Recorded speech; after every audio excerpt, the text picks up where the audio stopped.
So anybody that's been with us for a long time knows that this is a football show. You can see the football helmets. We always talk about football stuff, but some things transcend the game of football. Some things are so big you want to talk about it because it's life, right? Okay, Brittney Griner. Everybody has an opinion. Everybody's been seeing what's going on with that. What do you think about the situation with Brittney Griner? It's not going to be a popular opinion. I'm just going to put that out, disclaimer. I'm glad she's home. I think the price was too big for what we got. You traded a Twinkie for a whole cake. I think it wasn't an even exchange. If you look at what she was charged with what the person that was released from our country was charged with or accused of doing, he was a bigger risk. I wish it would have been a little bit more of a even exchange. So I'm glad she's home. But we need to be mindful when we go in these other countries that there are rules and regulations that's a little bit more steep and a little worse than what we have in the United States. Like I went abroad one day, and before I went, I looked up the customs, and given the okay sign is a custom, in some countries. So you have to be careful shaking with the right hand. They don't do that in some countries because most people in the world are right-handed, and that's the hand you write with. So in some countries, that's an offense. Oh my God. I just wish that she would have thought about it, or whatever happened. I'm glad she's home, but I just think it was too much. Yeah, I agree. I think we all, well, not all, I think a lot of people feel like this. Like, I wanted her to be home. I don't think she should have got the sentence that she got. I thought it was crazy. But like you said, we traded a Twinkie for a cake. That was a perfect analogy because when you do a trade like that, you have to make sure that both sides are equally benefiting. So now this particular country that is currently already at war, right, with someone else, has now been released to them a dealer that's known globally for helping people off other people in other countries by his dealing. I'm trying to talk very carefully on this platform. While they're already at war, they have this person released to them that's going to have all of these global connections that ain't right. But we get back a person that, decided to smoke a little bit or have their little oils or whatever. Whether it was overseas, whether it was on purpose or not, nobody knows. So I'm glad that she's home. I hope that she gets to spend time with her loved ones. But I think it was a hefty price to pay. So next topic, we're going to discuss Deion. So Deion Sanders, most people see him as the GOAT when it comes to defense, his position as corner in the NFL. Well, defensive player, period. He was the head coach of Jackson State, and he just took a job with Colorado State. Reportedly making $5.9 million a year, $2.3 million more than his predecessor. Some people are upset because he's leaving the HBCU to go to Colorado State. What do you think, Sabrina? What's your... So I'm going to give my opinion, and then I'm going to wrap it up with but, okay? My off-the-cuff opinion, my initial reaction, just reacting, is that he went to JSU to bring light to HBCUs. He went there to bring them up. He did that. But I think a lot of people thought that he would be there a little longer. I don't think that he should have been there for his life, that he should be in a wheelchair still teaching, coaching there. No. However, I think that he jumped the ship a little too quickly. I think that he had people buying in and coming from other schools that they wouldn't normally have come to JSU to come because he was there. So I think for him to leave, a lot of people won't say it, but I think it probably hurt some people. So I think it rubbed me the wrong way. With that being said, I don't know what God told that man. If he feels like this is the best thing for me and my family, God is leading me this way, I can't do nothing with that. That's his personal business. That's his personal relationship with God. That's his life. So my initial reaction is it's upsetting to me. I think it was wrong. But I don't know what God told him. And I too concur with you. I feel like you can't put our whole community on the shoulders of these young athletes or these coaches. Did he have a responsibility? Some people think he did. I say that's his life. I'm just grateful that it proved that we can be successful. He was able to pull the number one recruited high school player to HBCU, unheard of. You know, they usually go to Division I schools like Alabama, Florida State. So I was grateful for that. But I would just like Sabrina pointedly said, I wish he would have just stayed a little longer, but it's not our call. But I'm more inclined to him being the first of many. That's where I am. Yeah, that's a good point. This dude is known as the GOAT in defense. He's not my GOAT, but what his other GOATs was to say, let me contribute and pull back in. Like he could have just been the first of many. Like I think some other people should step up and take a try at coaching. You never know where this may go. I would love to be recruited and coached by a former NFL, especially the GOAT. You know, imagine Tom Brady deciding to coach. You know how. Man, listen. So yeah, so you know, Doug Williams took a shot at it and Grambling. Remember, that's what I was gonna say. And then Eddie George is still coaching somewhere in Tennessee, so he did it before Deion did. So it's people that's taking up the cause or whatever, and I believe that there will be others. And you mentioned his salary 5.9 per season, which was more than the previous person was getting. 2.3 more than the previous person. Right, and now, but his salary at Jackson State was 1.2 million over 3 years. So he was essentially getting like 400,000 or so a year. So you can't tell me. Always about money, but hey, you can't tell me that money ain't factored into that thing somehow. Because Deion was playing during the time when they wasn't getting the contracts that they getting now back then. They was living nicely. They were living nicely, but it wasn't 40 million a year nicely, you know. Mm-hmm. Exactly. So I pray to God be with him. He said God is leading him. He said God brought him to Jackson State. Now God leading him, elevating him now. So let's see what he does. But this next topic is about to get real animated. Gwen might have to put on her glasses. And when she puts on them glasses, that means it's serious. We're talking about Daniel Snyder, and the U.S. House report has finally been released. And I will reserve my comments. Go ahead, Gwyneth. Don't reserve them. Help me along, Sabrina, because I'm gonna need some. I'm gonna need a witness on this one. I'm not gonna say, can I get a witness? Yes, ma'am. You can. Amen. What the Waka Flocka is going on this? Sabrina, this some bullshiggity. I'm trying to stop casting. Because we knew this wasn't going to come out. Nothing was going to come out. They telling us all the stuff that we already know. We already knew. We already knew they was in cahoots. We already knew they was doing stuff. We already knew all this stuff. They didn't tell us any new information. The answers we were looking for is when y'all going to make him sell the team, when you going to charge him, when you going to give these people in D.C., Maryland, and Virginia back their money that you stole when you kept the deposit for the 2020 season. Come on now, Sabrina, they BSing with us. Stop jerking us. You either going to handle it or you not. Now you great change all these new people coming in on January that don't care to have this oversight committee.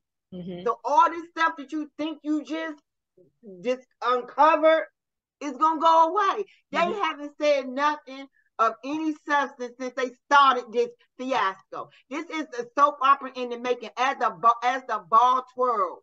Because they're not, Sabrina, I'm so irritated in this moment because we having such a good season, a good turnaround to this season. And all the negativity is coming from this back office. Yeah. I feel like the report, like you said, it just confirmed everything that we knew. And it confirmed, too, the cover-up, not just by Snyder, but by the NFL. Correct. The lead, Goodell, the man, during the testimony, he was subpoenaed because he was not going to testify, Daniel Snyder. He was not. When he was subpoenaed, they finally got him in there. They interviewed him for 10, 11 hours. And over 100 times, they asked him questions, and his response was, I don't remember. That's the only way you can't incriminate yourself is to say, I don't remember. One of the questions was, what is your email address? He says, I don't have an email account. Who in this day and age doesn't have an email account unless you're way up there? You're a senior citizen. Even most of them got email accounts. You're the owner of a major football corporation, of which there are only 32 in the whole world, and you don't have an email account, you're lying. and you're hiding stuff, and everybody knows it. I just wish they just say we don't care. I can respect them more. We don't care to handle this situation, which basically is what they're saying about what they're doing anyway. We just want to make our billions and go about our thing. But let me holler at you. Well, how many pages was it? 790 pages? It was over 1,000. It's crazy. I just feel like they playing with us. Just do something or stop bringing it up. Stop wasting taxpayer money and my time. Don't get my hopes up high. We done did a whole segment on him selling the team. Now we back to nothing. And he ain't even supposed to be having any interactions with him. Come to find out, he been talking to the president of the league and the coach. So he was supposed to be suspended. That man wasn't suspended from whatever. And of course, he wants to leave the team to his kids because that's what they do. That's what he said. That's not going to satisfy anybody around here. That's not going to satisfy me. Yeah, that's what I'm saying. Like, oh, yay. You know what I'm saying? Like, Snyder's gone, but his kids are there. Now we're happy again. No, like, you be telling them. Throw the whole thing out. Like Davis from Oakland. Like, he was a good owner. He had a lot of respect. People loved him. But the team went to his children or his son when he died, and the son was okay with all that stuff Gruden was saying and doing. So sometimes you could go from the pot to the fire. Stop taking us doing like this. Right. Do it or leave it alone. Be okay with you leaving it alone because y'all gonna do that anyway. I knew that. So I always was getting excited when I would hear this thing, but when this report come out, ain't nothing in that report that was new. We knew all of that. You ain't told me nothing. You ain't say he had 2 pit bulls in the back. You ain't say he had his grandma in the kitchen cooking. You ain't say all of the stuff that came out of that report was already known. There was nothing new. But let me tell you something though, Sabrina, that I was thinking of. This is something they need to work on. The time of possession, we like my 600-pound life. We eat that clock up and eat it up, and you're not producing no points when you eat the clock up. If you're gonna be number 1 in the NFL time of possession, you need to have some points on the other end of that. You can't hold the ball for 15 minutes with no points. Or get a field goal here and there. Exactly. Yeah, no, ma'am. Just gobble, gobble, gobble, gobble, gobble. And then no points to show for it. Yeah. So we're both walking our version of Chase. Sabrina got on the new black one. I got the Sean Teller in the black and it's still on back order. And I got the Army, the veterans one. So Chase is our boy. And I'm just waiting to see him, Sabrina. Do you think he's coming back anytime soon? You know, it's so weird. Every week they've been saying for like 4 or 5 weeks now, Chase is coming back next week. And then you see him on the sideline. It's got to be frustrating for him. At this point, I don't know when he's coming back. And like we've been talking about, do they really need him at this point? I mean, not to say we get rid of him, but do we disrupt the flow of this defense that's been playing so well as far as the line is speaking? I don't know. Man, they stopped that Falcons game. I lost my mind. Was flipped over the seat. And the defense has been productive and gelling. But I want to see him back, Sabrina, because like I wanted him to stay out. I want to see him back, but I think the injury, it was a little bit worse than they let on. Because why keep resting him? Why keep resting him? It's all about resting him. And again, the rumors have it that he did this in the summertime with Ron. Again, you know, I don't think now it just stacks. So I want him to be okay. Maybe they being a little bit more careful because how they mishandled Trent Williams back in the day. So maybe they being a little more careful. And I'm gonna be honest, and I'll be the first one to say it and admit it. They kind of mishandled Griff too, RG3. Ain't no kinda to it. So I think they've learned it, like we're gonna take care of our star players. I don't think that's what it is with Chase though. No. I saw an interview recently within the last week and a half within the last week with Coach Rivera, and he was saying lying, Sabrina. No, what he said it flat out. They were basically like, "Are we going to see Chase?" That was a question, and his response was pretty much flat out, "We want to be cautious, as you were saying." But then he said, "But at the same time, with the way we've been playing, we don't know if we necessarily want to just throw him in there." I think it's more about there's continuity and they don't want him to disrupt it. That's what I think, because he's got to get his wind back, his stamina back. He's going to know how to play. That's in him. He's got the strength and all of that. I think it's the stamina and the reaction time and all of that. Well, you got to get him going so he can build it up. You just can't throw him in there when it's do or die. That's why I say put him in there now because he's revving up to the playoffs. But that's so what he can sit out this next game. But after this giant game, he He need to be back before that Dallas game. I tell you that. But that's what because even they got to start building up his cards, like you said. But you just can't. You got to start. So if they don't, everybody got to rest this week. But I say, if not this Giant game, the next game, get him in there. At least for the first quarter, the first half, get him in there. If he's well and it's just about the continuity, that's gonna be broken up anyway because he's the starter. So let's go. Let's do this. But the whole point is, if you throw him in there, it literally can disrupt everything right now. I'm not saying that it will or it won't. So when do you do it? Do you let him sit out the whole year then? This is it's 20 catch, it's 22, it's 10 birds in his hand, 10 doves in that one. Correct. It's this, you gotta start him somewhere. When? That's the when. When. Because like you say, he has to build up to the play. When? You got to get his play body back. When? Do you start him now? Before now. I think it should have been before now, but you can't go backwards. Even if you play him a quarter, then the next game 2 quarters, and the next game 3 quarters, because that's how it works in the preseason. They play 1 quarter, then all the starters are done. The next game they play a half a quarter, then they're done. The third game they play 3 quarters, and then the last game you mostly see. And the last game is just for the people that may or may not make the team. So let's go to you start him off 1 quarter with the game after the Giants.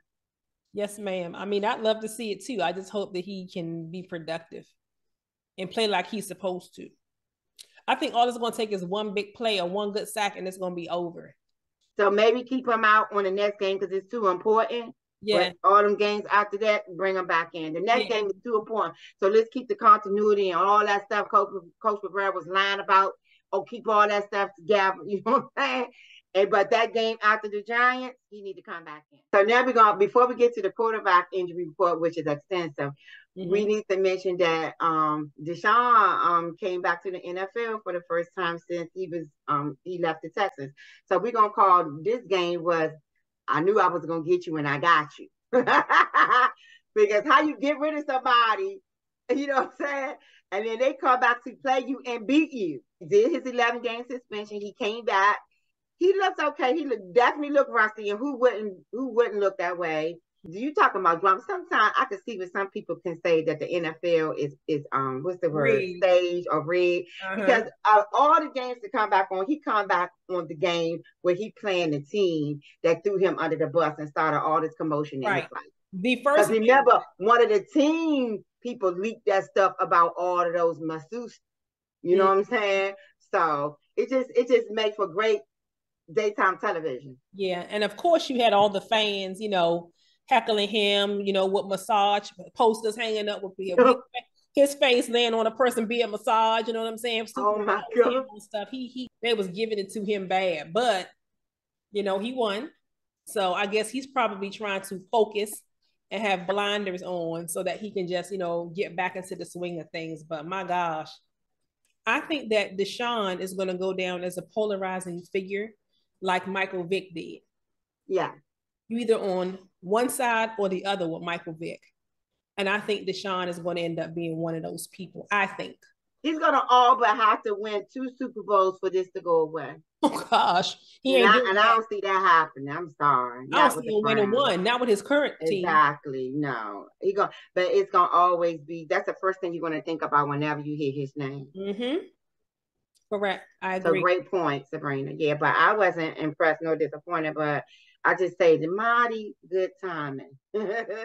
So since we were just talking about Deshaun, let's talk about all the quarterback injuries that happened this week, which was crazy. There are 4 notable ones for me. The first was Lamar. He's week to week at this point, and he has a knee injury.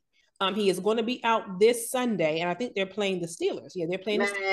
They need him in on this game. Yeah, because the Steelers, even though they're struggling, they're not going to just lay down. Not for a rival game. Correct. So that's Lamar week to week, but not this week. Then there's Matthew Stafford. He is out with the neck injury. They're saying that he is experiencing like numbness in his lower extremities and stuff from the neck contusion. Oh my, no. That's not good. Play with that, which explains why they got. Man, we're gonna get there in a minute. Okay, go ahead. So, and then we have Trevor Lawrence with the Jaguars. He has a toe injury. He's questionable for this Sunday. Hold on, wait, stop. Right. Oh gosh. I am so sick. Now I'm wrong. I never played football in my life. The only sport I ever played was volleyball with a little bit of basketball. I can't dribble with my left. I knew you played volleyball. Yeah, I played volleyball in junior high. Yeah, but the toe, the jaw, my finger, my Okay, okay, listen to me. They not made like they Sabrina. They not drinking milk. I'm tired of these injuries with these. Listen, no. You know how it is. Okay, you're a quarterback. The center hikes you the ball. You turn, you plant. You have to plant your foot, and then when you go to throw, you up on your toe. You got to think of the mechanics of the situation. That can hinder a person. Sabrina, you need to go get some Dr. Scholl's, something. But it's too late in the season to be going. Like they ain't going nowhere anyway. Let's keep it real, right? You know right. But I'm just saying. Sometimes I hear these injuries. I'm going, come on now, get tougher. But I never played football. It's easy for me to say, but I'll never remember hearing about all this stuff back in the day. Yeah, with toes and fingers. Yeah. Usually, if somebody had a finger injury back in the day, you see them. Man, they probably get beat up in the locker room. Imagine me, Joe Green, saying I can't play today, my toe. Or you was the one that made me mad last year with the sweat jaw. That's one of my favorites too. Okay, let's think about that. Let's think about that. You defensive lineman. The other person's coming at you and they power driving you like this here. It's gonna go up in your jaw. See this? See, I heard a rumor too. A lot of these injuries are coming from the stuff that they're doing in the off season, because there's a rumor that Chase actually got hurt when he was working out with Von Miller over the summer. I wouldn't doubt it. So whatever happened in the game, like, agitated and made it worse. So they need to be mindful the whole year around. That's all I'm saying. So we never know. It's easy for me to say they could play through it because it's not me. But I just don't recall all these toe, my finger, his this, you have to be like your spleen or something back in the day. And they was mostly in. Yes.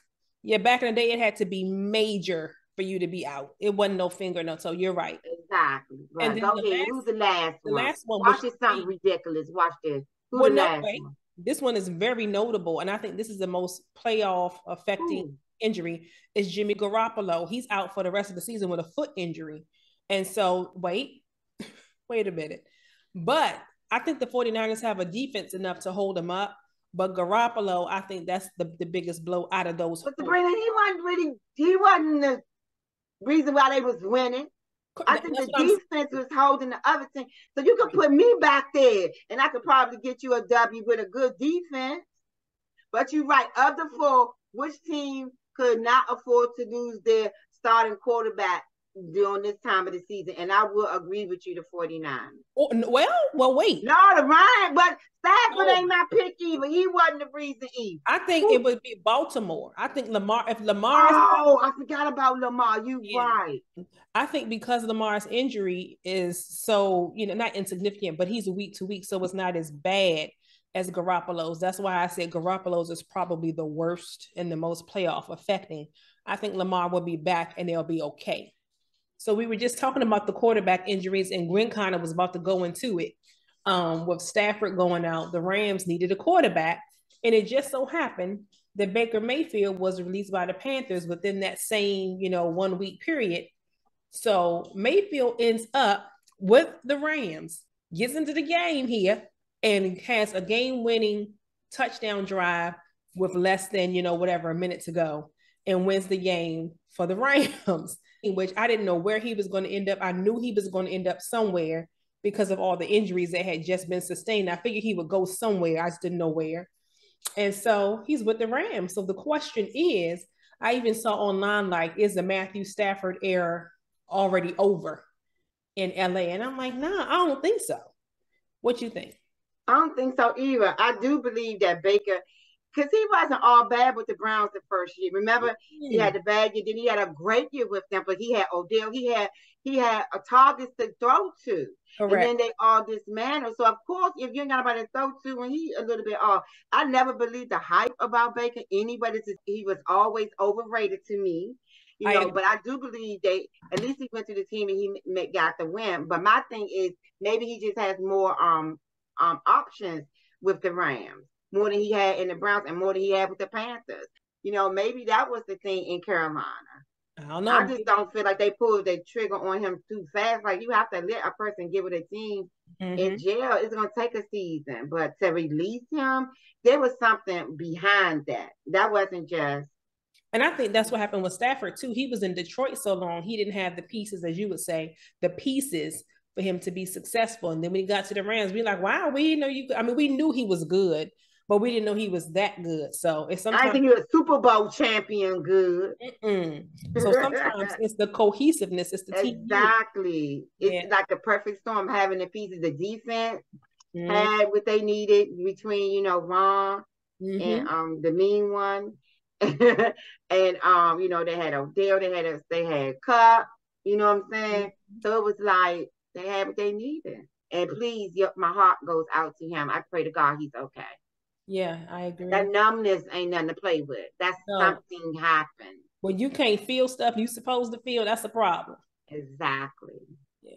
So this is Commander's Corner. Woo! Some people are mad right now. I'm not. I think this is the best football we had in a couple of years. So the last week we tied with the Giants. I was going to New York. Something said save it. So go to the FedEx game. So I'm going to this game coming up. But let me tell you, Sabrina, I was livid because we have many opportunities to score and get ahead.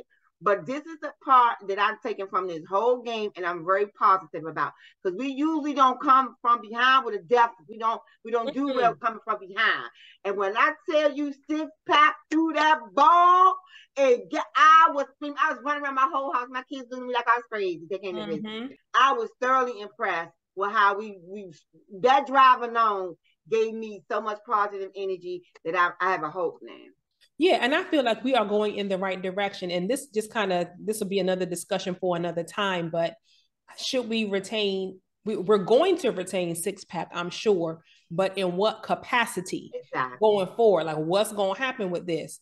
But this just makes this game coming up against the Giants here in the DMV even more juicy. This is our season. Yeah, it's for all the marbles at this point. Yeah. Since we're on the Commanders real quick, I was looking at an article. They're about to implode RFK Stadium, I believe, in January of 2023. Hope I'm getting the timing right. But I need to go get me a chair or something. They're selling them. They're selling the chairs. Stop playing. They are. And I'm like, oh, it's going to be gone. Like, and what's funny is we were just going to someone's house earlier, me and my family. And to get there, you have to almost not pass by RFK, but very close. And you can see it on the horizon on the way to their house. And I'm like, oh, it's going to be gone. I feel some type of way about that. But life goes on. You know what I mean? You can't live in the past, but I feel some type of way. I'm going to get my chair. That's all I want to talk about. I need to go get my chair. I'm going to do it tomorrow. You ain't getting it. Where you going to put a darn chair? In my sheet cave that I'm building. I'm getting to. Okay. Come and join me. But anyway, Commander talk. So I'm 30, looking forward to the game. I just can't wait. I'm ready. I just hope, I pray that we show up, and I pray that the DMV turn out for this game. Because if I see all that blue and red and white, I'm going to lose my mind. That's going to tick me off. Up. We need to be louder than them. We need to get behind our team. They played hard last game. It ended up in the tie, which thoroughly confused everybody, because you don't know you're glad you didn't lose, but you didn't win. So it's kind of like it's a surreal moment. Like, where are we right now? You know? So that was good, but I was happy. I was happy we didn't lose, but taking that tie bumped us out of playoff contention. So, but it's still so weird though, because a lot of the analysts are saying like somehow the tie was befitting for us in some way, and I'm like, how the heck is it befitting us if we out? They don't know what they talk about sometimes. Sometimes they just talk to hit themselves. Ain't nobody want no tie. You want a W. Yeah, and so this is kind of leading into our picks, because you know that the Giants are playing the Eagles tomorrow. And fly, Eagles, fly. I'm gonna be singing that all day. I don't call all my Eagles homies. Y'all can have all my positive energy because y'all need to take them Giants down. and if the Giants lose tomorrow, I believe, and I hope that, correct me if I'm wrong, I believe that puts us in their place, yes. Puts us in the playoffs. Fly, so Eagles, fly. Come on, Eagles. We love y'all tomorrow. That's for about 3 hours. Yeah. But I want to go. I want to take a step back, sidebar conversation to something we said our last recording that I have recanted on because I've had time to think about it. We had Riley King on and we were discussing the memorial for Sean Taylor. Look at this picture. This is what everybody had in mind. You see this? This is Tillman. He played with the Cardinals. He died overseas serving. So they erected this statue in his honor, and look what we did for Sean. Now, I get it. The family was approved of it. Jackie was okay with everybody. But I must say, I'm recanting. This does not honor him. We have not honored this man correctly since he passed away. I'm sorry. No. The retiring of his jersey was some crap, and they could have did much better than this. I'm sorry. Yeah, they're repeatedly failing him and his on everything with him. Yep. And I'm telling you, I went to that game when they did that. I did, yeah. It had to be about 50,000 Sean Taylor's shirts. Oh, you mean the recent game? The recent game, the one that he had his memorial, that they unveiled that glass case, because that's all it is. Everybody had on the 21, even the opposing team supported him, and I saw a lot of 21s in the Giant colors because that's the respect that they had. Yeah. I love that. So my whole thing of it is I recant that. No, I'm not okay with him. I'm not okay with this. They could do better. They should do better. Yeah. This can stay in the inside on the Hall of Fame section, but it needs to be another one outside which truly honors him. And that's all I'm going to say. Yeah. And anytime you do something for somebody, you want to put your best foot forward and give them the best that you can. And that was not the best. All that money they had, it was, no. No. That was some crazy bullshitty. I said it. I'm not cussing. No, you didn't, but you got close. Getting to my favorite new segment, Ask the Cousins. Yay. We have one question this week from Karen, a new friend of mine. She wanted to know which team currently do we think is the best offense and the best defense? This team currently has the best offense and the best defense. I'll let Sabrina go first. Okay, so I'm thinking about this. I think the best defense, even though they may not be number one statistically, would be the 49ers. You too? Yes. Yeah, I'm a little currently now, not this now. Yeah. Yeah, the 49ers. Offense, that's debatable. Wow. That can be could be it. That's what I said. Like, any given Sunday, it's going to change. So going by last week, who's been more consistent than most of the teams, and it also helps with the teams that they are playing, because you can play this team and you scoring 46 points like Gino was doing, but then play a formidable team and only score 10 points. So I'm gonna have to think about that for 2 seconds. Let me think. Good night. One of them is not standing out like they're the ones. It's that one. We got to pick somebody, so take a hard stand. I had to take a soft swipe. It's not going to be the Vikings, even though people probably want me to do that. No, and it's not going to be the Eagles because I'm... Ooh, Gwen, you're going to get me for this. I know. I'm thinking it, and that's crazy. That came up in my mind, and you would think I was cloned to even think that. Yeah, okay, so we know, I'll just put the little picture on the screen. Woo! Okay, so I think it's always this. We are very clear. We are clear Commanders fans, right? Like, there's not no undercover love for them. It's not that. It's sometimes you have to call it like you think it is, or like you see it. So, I can't believe that came up, and it came up with you too, so we must be... Good night, Irene. Well, there you have it. Shoot, let's move on. I don't like it. We good. You can start with you making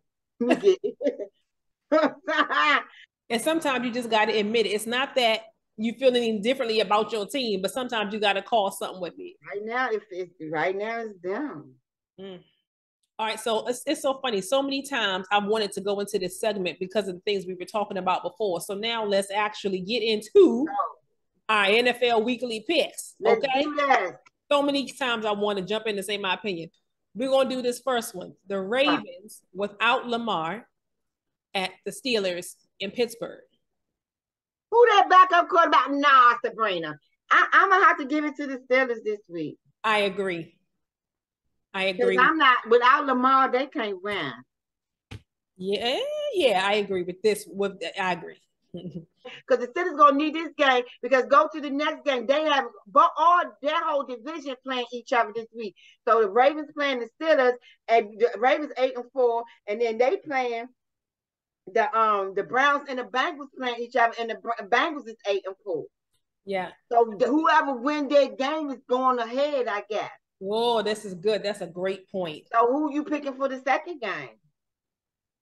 I'm picking the Bengals. Me too. John Burrows better get at it because that offense butters though.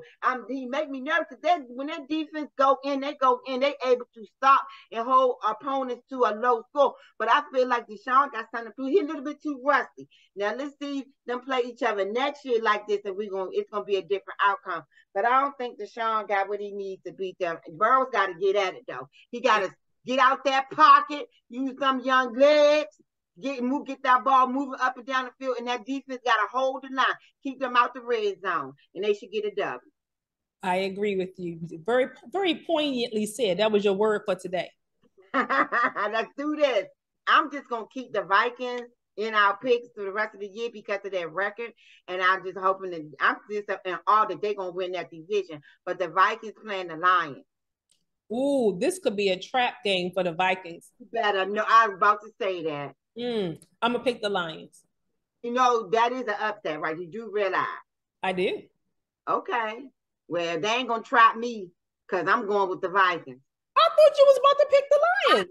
I can see what the Lions can do, Sabrina, but I can't because I can't go against Kurt in the It's gonna be a great game, but I still don't think they're gonna win. But go ahead, next pick. All right, we got the Jets at the Bills in Buffalo. That's when you talking about upset. This may be, but no, they in Buffalo. The Jets, I haven't figured them out yet. They win and then they lose terribly. Then they win and they win. This is how we used to do. They win the games they're supposed to lose and lose the games they're supposed to win. Mm-hmm. So I'm still going with the Bills. I'm just talking. Bills. Yeah, Bills. Yeah, I'm like, I ain't gonna talk about that one. Bills. It's like we could just get past that one. Okay, next we have NFC East, Philadelphia Eagles at the New York Giants. Fly, Eagles, fly. I'm definitely rooting for the Eagles, 100%, only because we need the Giants to take an L. It's in New York or New Jersey, whatever. Sabrina. The Eagles are gonna win that. Yeah. Like you said, I was just talking. I had to think it through. The Eagles. Hopefully. Okay, since we're in the NFC East, let's stay with it. This is almost a waste of time. The Texans at the Cowboys, okay? Because this game they playing this week, they're going to win. Here it come. Here come this cycle right here. Here it is. Watch this. See how this set up? Because they're going to beat Jaguars. We all know this. This doesn't mean you're Super Bowl bound. Correct. Because you beat the Jaguars. But here it comes. Watch this. Okay, Chiefs at Broncos, Russell Wilson. My heart goes out to Russell. He was one of my favorite people. I used to make jokes about him and see Earl, but I really like Russell. Russell was my boy until I fell in love with Lamar. But he don't stand an ice ball chance in that place if he think he gonna get this done. I don't care. I'm not rooting for Russell. Needs to do resets. They need to get him the pieces he needed. Him coming to Denver has been a total disaster up until it has. He's 3-9. 3-9 or 4-8, something like that. Yeah. Well, you know what? Whatever he is, he gonna lose. He gonna take another one in the L Carter because my homeboy gonna get at him. Oh my gosh. Congratulations to Patrick. He had his son last week. Oh, I didn't know that. Yes, he has his son. Now he has a daughter and a son. Congratulations to Patrick. Now we got the AFC game that I'm interested in this week. I'm listening. I'm the AFC North, that whole division plan, but this is another game that's going to be good this week. The Dolphins and the Chargers. Because the Dolphins is surprising everybody. They having a spectacular year, even with Tua having that catastrophic injury he had earlier. I still didn't expect them to be 8-4 at this point. And the Chargers are one of those teams that play like Washington used to do sometimes. It's like up and down, and you don't know which team is going to show up. Exactly. So since there's no consistency, I don't know who to pick here. I'm going to pick the Dolphins. And I'm going to pick the Chargers. Okay. All right. I almost did that. Yep. Almost. Now, I just, whoever she was going to pick, I was going to get, because like Sabrina said, it's no rhyme to reason. And she said appointedly, you don't know what to expect. You don't know what Charger team's going to show up. But I think Herbert going to do all right, though. We have 2 more games to pick, or we've chosen 2 more games to pick. Next is the Jaguars with a questionable Trevor Lawrence, like we talked about earlier, at the Tennessee Titans in Tennessee. And the reason why I thought we should pick this game, because it wasn't about the Jaguars, because they won and done. But one and none. That's what I should say. But I'm always curious about the Titans. They seem to be on rolls, and they just fizzle out. Then they play hard, they fizzle out. This game gonna be more contested than we think. But of course, I'm going with the Titans. But I want us to keep an eye on this. So as the weeks get closer to the playoffs, watch how they start winning. They kind of hone in, and they, of course, they're gonna win this game. But I just wanted to mention this so we can keep our eye on it in the weeks to come. Great point, and I agree with your take. I'm picking the Titans as well. And finally, the game of the week, in my opinion, is the Bucks and the 49ers. They in San Fran. Sabrina, who you going with? If Jimmy G was there, it would be a no-brainer. Oh, I'm still picking the 49ers because I think they're going to have them 45-year-old bones of Brady all over that field. I think the defense is going to make the difference. I'm picking the 49ers. I just feel like Tom got it in him now. All that negativity is behind him. I just feel like he just hit the reset button on his stuff. He ain't got nothing else. You know what I'm saying? Yeah. Oh my goodness. I want to go with the Bucks so bad. But that defense when the 49ers is suffocating. All right. I'm gonna take this L just to make it more drama for next week. Okay. I'm gonna go with TB12. I'm probably wrong, but I'm gonna go with him. All right. I just, my heart goes out to him, even though, but anywho. But thank you for joining us again. We look forward to always recording these shows. It brings us so much joy and happiness. We just want everybody to be mindful to keep people in your prayers this holiday season, the sick and the shut-in, and the empty nesters, and the people that may be alone. Reach out to someone, be nice to somebody, buy one special gift for somebody. It don't have to be an expensive gift, just something to tell the person, hey, I'm thinking about you. Or bless somebody with your time, like taking them out for a coffee or a walk. Like I spend time with my dad. I try once a week to get him out the house and walk him around and get him moving. You know, just be there for our family and friends and those we may need to reach out to during this season. Don't overdo Christmas. Christmas isn't about buying stuff. You know, always remember the reason for the season. But let's spend time with your families more importantly. But with that, we say stay blessed, stay safe, love someone. Bye. Bye.